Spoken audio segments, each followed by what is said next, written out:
Morning children, आप कैसे हैं? आशा करती हूँ कि आप स्वस्थ होंगे।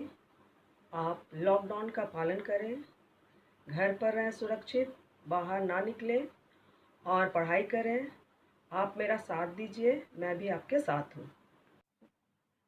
आज मैं स्टैंडर्ड 10 के बच्चों का पहला क्लास ले रही हूँ, जिसमें पहला पाठ संदेह। इस पाठ के लेखक का नाम जयशंकर प्रसाद है।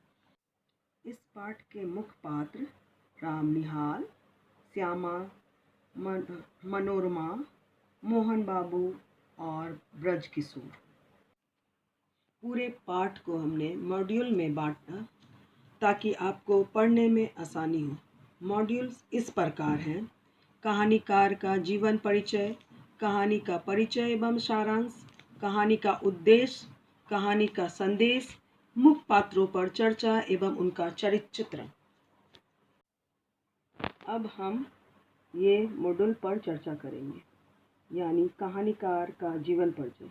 इस मॉड्यूल के मुख्य बिंदु आपके स्क्रीन पर दिखाई दे रहे होंगे। आप कॉपी निकाल कर इसे प्रैक्टिस के लिए लिखें। आशा करती हूँ कि आप अपनी किताबों के साथ ही बैठे हैं। कहानीकार का जीवन परिचय बताने जा रही हूँ। छायावादी युग के प्रवर्तक जयशंकर प्रसाद का जन्म वाराणसी के एक प्रतिष्ठित सुंघनी साहू वैश्य परिवार में सन 1889 ईस्वी में हुआ था। उनके पिता का नाम श्री देवी प्रसाद साहू था। काशी में वे सुगनी साहू के नाम से प्रसिद्ध थे। इनके बड़े भाई का नाम शंभु रत्न था। पिता की मृत्यु के पश्चात शंभु रत्न को ही गृहस्थ जीवन का भार उठाना पड़ा। भाई की कुछ समय बाद मृत्यु हो गई। भाई की मृत्यु से प्रसाद जी का जीवन अस्त व्यस्त हो गया। छोटी उम्र में ही लाल प्यार से पले प्रसाद जी को घर का सारा भार वहन करना पड़ा। उन्होंने विद्यालय शिक्षा छोड़कर घर पर ही अंग्रेजी, हिंदी, बांग्ला तथा संस्कृत आदि भाषाओं का ज्ञानार्जन किया। अपने पैतृक कार्य को करते हुए भी उन्होंने अपने भीतर के कवि को जीवित रखा।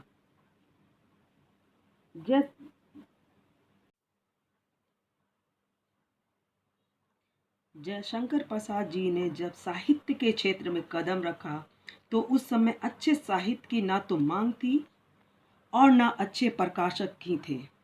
मासिक पत्रिकाओं में सरस्वती का ही स्थान था, लेकिन सरस्वती के संपादक द्विवेदी जी से उनका मतभेद था। इसलिए प्रसाद जी को सरस्वती पत्रिका द्वारा प्रोत्साहन मिलने की अधिक संभावना नहीं थी। इसलिए उनके आदेश से अंबिका प्रसाद गुप्त ने इंदु नाम का मासिक पत्र प्रकाशित करना आरंभ किया। प्रसाद जी के साहित्य जीवन का प्रादुर्भाव भी इसी पत्रिकाएं से हुआ। इनकी प्रमुख रचनाएं ये हैं: काव्य, आंसू, चित्राधार, लहर, झरना आदि। नाटक, चंद्रगुप्त, ध्रुवा स्वामी, जन्मेजय का नागयज्ञ, कामना। उपन्यास, तितली, इरावती। कहानी संग्रह, छाया, आकाशदेव, आंधी और इंद्रजाल। निबंध, काव्य और कला आदि। अब मैं कहानी का परिचय बताने जा रही हूँ। कृपया आप मुख्य बिंदुओं को अपने कॉपी में लिखें।